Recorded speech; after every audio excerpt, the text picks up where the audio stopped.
Wait, where are you going?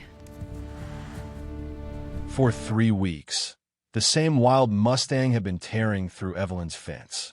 Every morning, new damage. Every evening, hoof prints leading nowhere. She was 73 years old.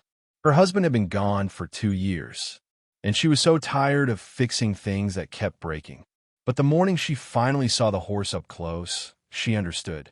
He wasn't breaking in to destroy. He was breaking in to remember. This is a story about grief and wildness and two souls who thought they were finished learning how to live. Hit like and subscribe before we begin, because this one will stay with you long after it ends. Drop your country in the comments. I want to know where you're watching from. Evelyn Cartwright woke to the sound of splintering wood. Again, she lay in bed for a long moment, staring at the ceiling in the pre-dawn darkness, listening to the unmistakable sound of fence rails breaking somewhere on the western edge of her property. The same section, the third time this month. She was 73 years old and bone-tired in a way that had nothing to do with age. The kind of tired that came from waking up every morning in a house that was too big and too quiet and still smelled like the man who used to fill it. Her husband, Walter, had been gone for 2 years. Stroke, fast and merciless. One moment, he was drinking coffee on the porch at sunrise. The next, he was on the floor, and Evelyn was screaming into the phone for an ambulance that arrived too late. They had been married for 51 years. They had built this ranch together in the foothills of western Colorado, raised horses, lived simply, grown old side by side with the kind of quiet contentment that people write songs about. And then he was gone, and Evelyn was alone on 80 acres with a barn she couldn't fill and a fence that kept breaking and a future that stretched out empty and endless in every direction. She got out of bed slowly, her joints stiff, and pulled on her boots and coat. The sun was just starting to lighten the eastern sky as she walked toward the damaged section of fence, her flashlight cutting through the morning mist. The damage was worse this time. 3 rails completely shattered, posts leaning at a dangerous angle. Hoof prints everywhere, deep and wild, circling the area like whatever made them had been pacing. Evelyn stood there looking at the destruction and felt something crack inside her chest. Not anger exactly, just exhaustion. Just the overwhelming sense that she couldn't keep doing this, couldn't keep fixing things, couldn't keep getting up every morning and pretending there was a point. She was about to turn back toward the house when she saw it. A horse, standing at the far edge of the pasture, maybe 50 yards away, half hidden in the morning fog. A mustang, wild by the look of him, a gray roan with a dark mane and a build that spoke of generations running free in the mountains. He was watching her with the kind of stillness that wild things have, not frozen in fear but poised, ready to bolt at the first wrong move. Evelyn stood perfectly still. The mustang didn't run. He just watched her, his dark eyes steady and unblinking, his ears forward. They looked at each other across the foggy pasture for a long moment. Then the mustang turned and disappeared into the tree line like smoke. Evelyn went back to the house and called her neighbor, a rancher named Hank Mercer who lived 3 miles down the road. Hank had been friends with Walter for 40 years and had been checking on Evelyn regularly since Walter passed. The way people do in small ranch communities where looking after each other isn't optional. Hank came over that afternoon and looked at the fence damage. He told Evelyn it was definitely a wild horse. Probably a mustang from the bachelor herd that roamed the foothills. Sometimes they came down looking for water or better grazing, especially during dry spells. Evelyn asked why this one kept coming back to the same spot. Hank looked at the damaged fence for a long moment. Then he told her something she hadn't known. Walter used to feed the wild horses. Years ago, before Evelyn and Walter sold most of their herd and scaled back the ranch, Walter would leave hay and water out near this exact section of fence during hard winters. The wild horses had learned to come here. They remembered. Evelyn felt something tighten in her throat. She hadn't known that. Walter had never mentioned it. Hank offered to help her reinforce the fence with electric wire to keep the mustang out. Evelyn thanked him, but said she would think about it. That night, she couldn't sleep. She kept thinking about the Mustang, about the way he had looked at her across the pasture, about the fact that he kept coming back to the place where Walter used to leave food, about the fact that he was looking for something that wasn't there anymore. She understood that feeling. The next morning, Evelyn went to the feed store in town and bought 2 bales of hay. She drove home, hauled them to the broken section of fence, and spread them out on the ground. Then she went back to the house and waited. The Mustang came at dusk. Evelyn watched from the kitchen window as he approached cautiously, circling the hay several times before finally lowering his head to eat. He ate quickly, nervously, his head jerking up at every small sound, ready to run. When he was finished, he lifted his head and looked directly at the house, directly at the window where Evelyn was standing. Then he turned and disappeared into the twilight. Evelyn started leaving hay every evening. The Mustang came every night, always at dusk, always cautious, always alone. She began to notice things about him. The scars on his shoulder and flank, old injuries from fights or accidents. The way he favored his right front leg slightly, not quite limping, but not quite sound. The way his ribs showed just enough to suggest he wasn't finding enough food in the mountains. He was surviving, but barely, just like her. After a week, Evelyn started sitting on the porch while he ate. Not close, just visible. The Mustang would watch her warily, but no longer ran. After 2 weeks, she started talking to him while he ate. Quiet, rambling conversation, the kind she used to have with Walter at the end of long days. About the weather, about the ranch, about how hard it was to keep going when everything felt pointless. The Mustang's ears would flick toward her voice, listening, even as he ate. She started calling him Slate, for the color of storm clouds, for the way he appeared and disappeared like weather. 3 weeks after she started feeding him, Evelyn made a decision. She couldn't keep living like this. Couldn't keep rattling around this empty ranch, waiting for nothing, fixing fences for no reason. She would sell the property, move to town, live in a small apartment where she wouldn't have to maintain anything or remember anything or face the ghost of Walter in every corner. She called a realtor that afternoon and scheduled an appointment to discuss listing the ranch. That evening, when Slate came for his hay, Evelyn walked out to the fence. Not all the way, just halfway across the yard, closer than she had ever been while he was there. Slate stopped eating and watched her. His body was tense, ready to bolt, but he didn't bolt. He just watched. Evelyn sat down in the grass, maybe 20 feet from where he stood. She didn't look at him directly, just sat there in the fading light, looking at the mountains in the distance.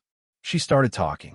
She told Slate about Walter, about how they met when she was 19 and he was 22, about how he had promised her a life full of horses and mountains and had kept that promise for 51 years, about how he used to wake up before dawn and make coffee and watch the sunrise from the porch like it was the first time he had ever seen it, about how the house still smelled like him sometimes, and how she couldn't decide if that was a comfort or a torture. She told Slate she was thinking about leaving, about selling the ranch, about giving up. Slate listened, and then, slowly, carefully, he took 3 steps toward her. Evelyn went completely still. Slate took another step, then another, until he was close enough that Evelyn could hear his breathing, could see the individual scars on his shoulder, could smell the wild, dusty scent of him. He lowered his head and touched his nose to her outstretched hand. They stayed like that for a long moment. A wild horse and a grieving woman, connected by the lightest possible touch. Then Slate lifted his head and walked back to the hay. Evelyn sat in the grass and cried for the first time since Walter's funeral. She canceled the appointment with the realtor the next morning. Over the following weeks, something shifted. Evelyn started spending more time outside. She repaired the broken fence properly, not with the half-hearted effort she had been managing, but with the careful attention Walter had taught her. She cleaned out the barn, organized the tack room, fixed the loose boards in the porch railing. Not because she had to, because Slate was coming every evening and she wanted the place to look like someone still lived here, like it still mattered. Slate grew bolder. He started arriving earlier, started staying longer.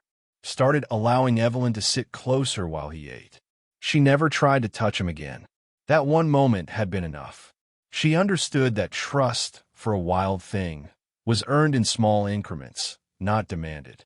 One evening in late autumn, nearly 4 months after Slate first appeared, Evelyn was sitting on the porch when she heard hoofbeats. Not the cautious approach Slate usually made. Something faster, more urgent. Slate came crashing through the tree line at a full gallop, his eyes wild, his body lathered with sweat. He was limping badly now, his right front leg barely touching the ground. Evelyn ran to the fence. Slate stopped on the other side, his sides heaving, his breath coming in harsh gasps. His right front hoof was swollen, dark liquid seeping from somewhere near the cornet band. He had stepped on something, wire or metal, and it was bad. Evelyn did not hesitate. She opened the gate that had been closed between them for 4 months. The gate that represented the boundary between wild and tame, between his world and hers. She opened it and stepped back. Slate looked at the open gate, then at Evelyn, then back at the gate. He walked through. Evelyn guided him slowly toward the barn, talking to him in the same steady voice she had been using for months. Slate followed, limping heavily, trusting her completely despite the pain, despite the fear. She got him into a stall and called the veterinarian, a woman named Dr. Iris Chun, who ran a practice 20 miles away. Dr. Chun arrived within an hour, assessed the injury, and confirmed it was a deep puncture wound, probably from a piece of old barbed wire.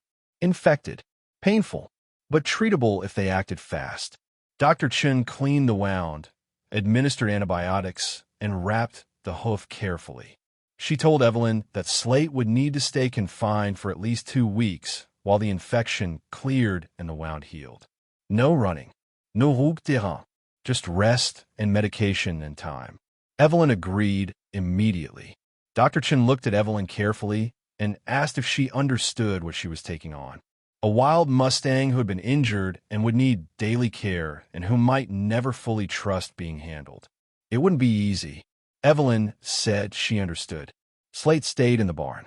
For the first 3 days, he was restless and anxious, pacing his stall, calling out to the mountains he couldn't reach. Evelyn sat with him for hours, talking to him, reading to him from the books Walter used to read aloud on winter evenings, just giving him the steady presence of someone who wasn't going anywhere. By the 4th day, Slate stopped pacing. By the end of the first week, he was greeting Evelyn every morning with a quiet nicker when she entered the barn. By the end of the 2nd week, when Dr. Chon came to remove the bandage and declared the wound healed enough for Slate to move freely again, Evelyn stood at the open barn door and gave him a choice. She opened the gate to the pasture, the gate that led to the fence line that led to the mountains. She stood aside and waited. Slate walked to the gate and stopped. He looked at the open pasture, at the tree line beyond, at the mountains in the distance where his bachelor herd was waiting. Then he turned around and walked back to Evelyn. He pressed his forehead against her chest and stood there, breathing slowly, choosing her. Choosing this. Choosing to stay. Evelyn wrapped her arms around his neck and held on. Slate never left after that. He stayed in the pasture during the day, grazing and dozing in the sun. He came to the barn every evening and stood in his stall with the door open, choosing the shelter and safety Evelyn offered over the wildness he had known his entire life. Evelyn stopped talking about selling the ranch. She started talking about the future instead, about rebuilding the herd, about maybe taking in other rescue horses, about things that required her to keep going, to keep showing up, to keep living. Hank Mercer visited one afternoon in early spring and found Evelyn in the pasture with Slate, brushing his coat in the warm sunlight. Slate stood perfectly still for her now, his eyes half closed, completely relaxed. Hank shook his head in amazement and told Evelyn he had never seen anything like it. A wild mustang, gentled completely, choosing captivity over freedom. Evelyn smiled and said it wasn't captivity. It was companionship. Slate had been alone in the mountains the same way she had been alone in this house. They had both been surviving, but not really living. And somehow, against all odds, They had found each other and remembered how to do both. She told Hank that Slate hadn't saved her. They had saved each other. 1 year after Slate first appeared, Evelyn stood on the porch at sunrise with her coffee, watching him graze in the pasture. The mountains rose behind him, purple and gold in the early light. The air smelled like pine and spring grass. She thought about Walter, about how much he would have loved seeing this, about how he had been the one who started feeding the wild horses all those years ago, creating a connection he never got to see fulfilled.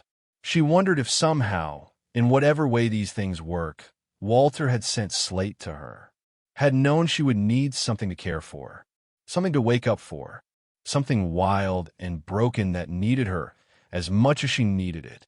She would never know for certain.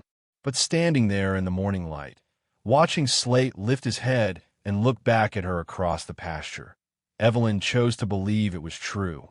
Some mornings, she still woke up tired. Some days, the house still felt too quiet. But now, when those moments came, she had somewhere to go, someone waiting for her. A gray roan mustang who had traded his freedom for her company and never once looked back.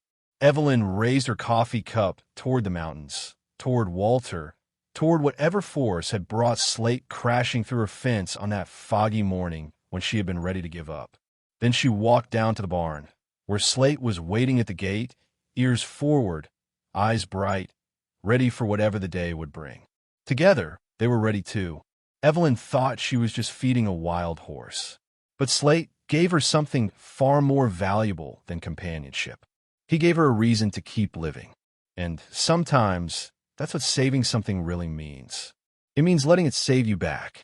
If this story touched your heart, share it with someone who needs hope today. Subscribe so you never miss stories like this one. And drop a comment below. Have you ever been saved by something you thought you were saving?